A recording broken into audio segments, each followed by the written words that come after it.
joie de se retrouver. Un passage que j'aimerais lire dans l'Évangile de Jean, chapitre 14, verset 23, où Jésus dit « Si quelqu'un m'aime, il gardera ma parole, et mon Père l'aimera. Nous viendrons à lui, et nous ferons notre demeure chez lui. Amen. Gloire au Seigneur. » Aller à l'église est quelque chose de tout à fait passionnant lorsque Jésus règne dans un cœur. La vie chrétienne n'est pas faite pour être vécue en solitaire.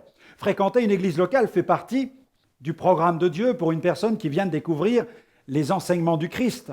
C'est au sein de l'église locale que la personne va recevoir des enseignements, découvrir les bienfaits de la communion fraternelle, vivre des temps de prière et d'adoration. Voici ce qui est écrit dans le livre des Actes des Apôtres au sujet des relations que les chrétiens de l'Église primitive entretenaient. Dans Actes 2, 46, ils étaient chaque jour, tous ensemble, assidus au temple, ils rompaient le pain dans les maisons et prenaient leur nourriture avec joie et simplicité de cœur. Jésus n'a-t-il pas dit dans Matthieu 16, verset 18, « Je bâtirai mon Église ».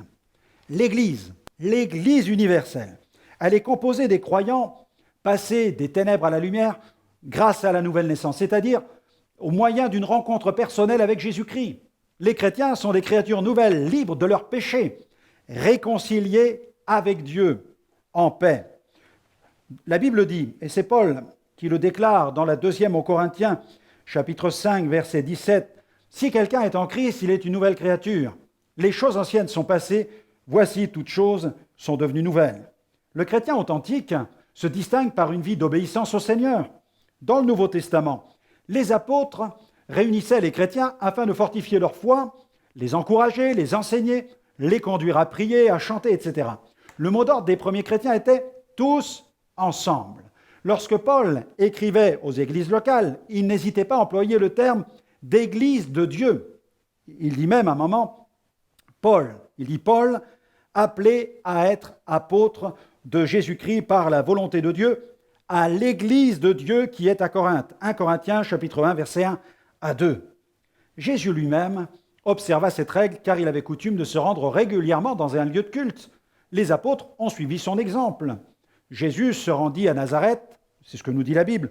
Dans Luc 4, verset 16, il se rendit à Nazareth où il avait été élevé. Et selon sa coutume, il entra dans la synagogue le jour du sabbat. Il se leva pour faire la lecture. Peut-on imaginer un des membres d'une famille vivant toujours en dehors de la maison? Le chrétien authentique fait partie de la famille de Dieu. Il est aussi membre du corps de Christ. Paul déclare dans l'une de ses lettres, « Vous êtes le corps de Christ et vous êtes ses membres, chacun pour sa part. » Suis-je toujours heureux de rencontrer ma nouvelle famille, de célébrer notre Seigneur ensemble? J'aimerais donc vous proposer cette prière aujourd'hui. Seigneur, merci pour cette nouvelle famille que tu m'as donnée, que je puisse toujours la retrouver avec joie et te célébrer dans l'assemblée avec mes frères et sœurs.